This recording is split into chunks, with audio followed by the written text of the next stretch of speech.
आधी लग्न ठाण्याचं आणि मग माझ्या रायबाचं.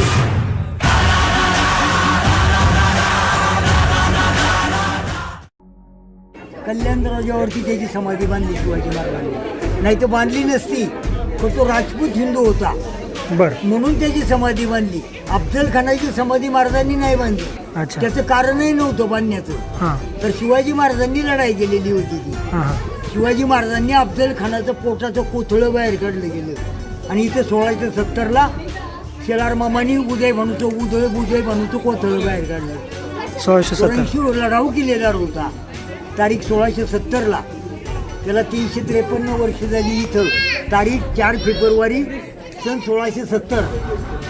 तारीख 4 फेब्रुवारी सन 1670 साली तानाजी मालुसरे यांनी गड कोंढाणा, मोगलांचा किल्लेदार, औरंगजेबचा सरदार उदयभानू राठोड यांच्यापासून तानाजी मालुसऱ्यानं गडाच्या पश्चिमेच्या बाजूनं द्रोणागिरीचा कडा चढून यशवंती घोरपड नव्हती ही दंतकथा जोडलेली आहे आपल्या व्याकरणाला. कळलं का? तसं काय नव्हतं. यशवंत घोरपडे बंधू पासून द्रोणागिरीचा कडा चढून छापा घालून आणि उदयवनास ठार मारून तानाजी मालुसरेंनी प्राणार्पण केले गेले. त्यांच्या अद्भुत पराक्रमाची स्मारकशिला म्हणून शौर्य गाथा ही महाराष्ट्राची म्हणून तानाजी मालुसरेंना इथं वीर मरण आलं.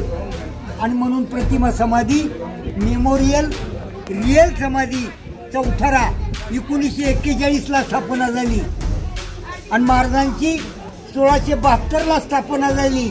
1672ला स्थापना झाली आणि देह समाधी 1672ला उभारणा केली. ही श्रींची इच्छा. प्रसंग मोठा होता. त्यांच्या मुलाचं लग्न होतं.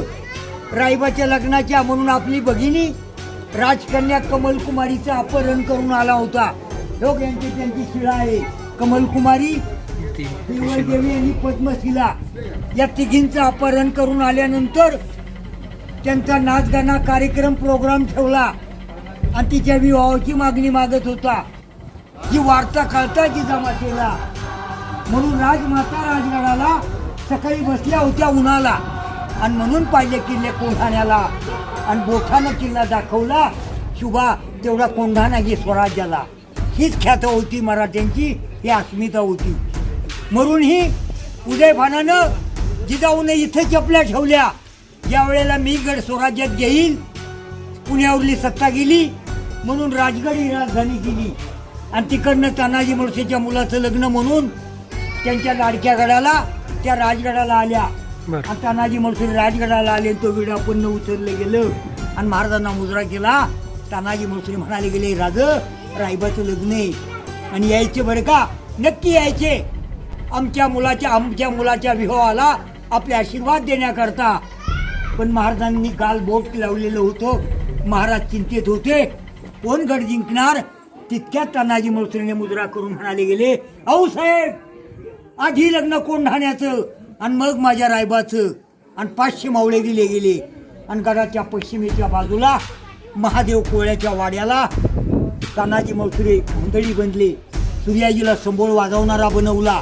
शेलार मामाला मशाल पेटवणारा बनवला. हे येऊन भिडले कोळीवाड्याला. तेव्हा संशय आला कोळ्याला आणि बोलवून घेतलं गोंधळ्याला आणि 2 मुलं खेळत होती वाड्याला. कोंडल्या का गोट्या गोंधळ्याला आणि दादा पळत सांग नाईक जाऊन नायकाला. आणि तानाजी मालुसरे म्हणतात, बरं झालं आलं आईच्या नवसाला म्हणून आलो कोळीवाड्याला. तानाजी मालुसरे म्हणाले, तुम्ही जर दिली संधी तर आम्ही घालूच गोंधळ. तुम्ही जर दिली संधी तर आम्ही घालूच गोंधळ. कोण किल्लेदार गडाला? अरे माहिती काढून घेतली गेली आणि यशवंता घोरपडे बंधूपासून 300 मावळे घेतले गडावरती आणि तानाजी मालुसरेनं 500 शत्रू कापले धरणीला. 500 शत्रू कापले गेले, 500 पठाण कापले गेले आणि त्यातच तानाजी मालुसरे जखमी झाले. तर उदयभानानं पाठीमागनं वार केला. मराठा कधी पाठीमागनं वार करत नाही म्हणून म्हणतात अंधाराला भीत नाही आकाशाची साथ आहे. अरे मोगल पण वाकणार नाही मराठ्याची साथ आहे. असं म्हणून तानाजी मालुसरे निघाले आणि रात्रीच्या काळोख्यामध्ये कोळीवाड्यावरती महादेव कोळ्याला फितूर करून गड ताब्यामध्ये घेण्याचा प्रयत्न केले. परंतु लढता तानाजी मालुसऱ्यांवरती हे मराठे कुठून आले आणि कसे आले आणि कशा करता आले याचा विचार करताना 45 किलोच्या तलवारीचे वार केले आणि सप सप सप सप 80 वार केले. इंच इंच जखमा अंगाला, रक्ताने विरण आलेला. हा तुम्ही कमरेच्या काढून शेल्यावर घेतो वाराला आणि इंच इंच झकमा अंगाला, रक्ताने विरण आलेला. आणि लढता लढता लढता लढता तानाजी मालुसरेनं स्वराज्यातला अखेरचा श्वास सोडला कोंढाण्याला. आणि मग मावळे पळू लागली. सूर्याजी म्हणतो मावळे का पळतायत? अरे पहाट झाली होती आणि पहाटेचा चंद्र उतरणीला लागला होता आणि तो सूर्याजी धावत आला. आणि घटनास्थळी सूर्याजी म्हणतो, रक्तात पडलेला तानाजी मालुसरे पाहून सूर्याजी म्हणतो, दादा आपल्याला सोडून गेला, दादा स्वराज्याला सोडून गेला. अरे सूर्याजी खचला नाही, सूर्याजीने खंबीर गड लढवला. मला सांगा, हरलेला गड पुन्हा स्वराज्यात आणण्याची ताकद लावली गेली. आणि सूर्याजीनं गनिमी कावा केला. आणि सूर्याजी म्हणतो, मामा थांबू नका, कल्याण दरवाजावर चला, कोणी तुम्हाला सहाय्य करतील. म्हणून कल्याण दरवाजा खाली झाला आणि मोगलांचा वेढा फोडला. आणि पाठीमागच्या भागामध्ये लढाईला पळाला आणि एक जागा मोकळी झाली, तो कल्याण दरवाजा खाली झाला. आणि सूर्याजीने जाऊन आतून तो कल्याण दरवाजा उघडला. शेलार मामाचं सैन्य आत घेतलं. तेव्हा उदय म्हणाला, इकडनं आवाज आला. कोणाचा? इकडनं कोणाचा आवाज येतो? म्हणून शेलार मामा म्हणतोय, हिजड्याच्या अवलादी थांब, माझ्या रक्तात पडलेल्या मुलाला तू छातीमध्ये लाथ मारून पळून जाण्याची हिंमत जर करीत असतील तर चाल कर माझ्या 80 वर्षाच्या म्हाताऱ्यावरती. शेलार मामानं काय केलं? मामानं घेतलं उड्डाणाला. शेलार मामानं घेतलं उड्डाणाला आणि दात खाऊन केलं तलवारीच्या वाराला. आणि पाडला धरणीला उदय भानाला. आणि उभा चिरला उदय भानाला. उभा मावळ्यानं उभा चिरला उदय भानाला. आणि गड स्वराज्यात आला. हे शौर्य मराठ्यांचं, हे शौर्य मराठ्यांचा पराक्रम. म्हणून आज महाराजांनी इथून सूर्याजीने गडाचा ताबा घेतला आणि गडावरती बाले किल्ल्यावरती निशाण पेटवलं, बाले किल्ल्याला. आणि जिजाऊनं पाहितलं राजगडाला. आणि तेव्हा राजगडावरनं जिजाऊ म्हणते, शुभा पहा बाळ माझा लाडका कोंढाणा सर झाला आणि स्वराज्याचा भगवा फडकला. छत्रपती शिवाजी महाराज की जय.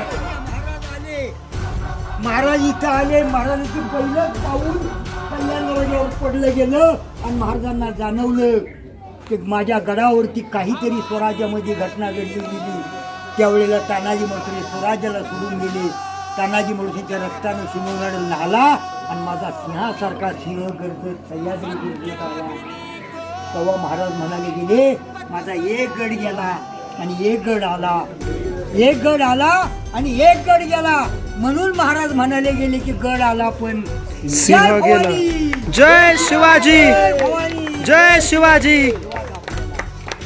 म्हणून आहे असं संशोधन करून आपण इतिहास जिवंत टिकवा. गडावरती हा काही पिकनिक पॉइंट नाही. गडावर येऊन पुढची आपली संस्कृती, आपल्या पुढच्या जपली पाहिजे आपणच. स्त्रींची इच्छा. जय भवानी, जय शिवाजी.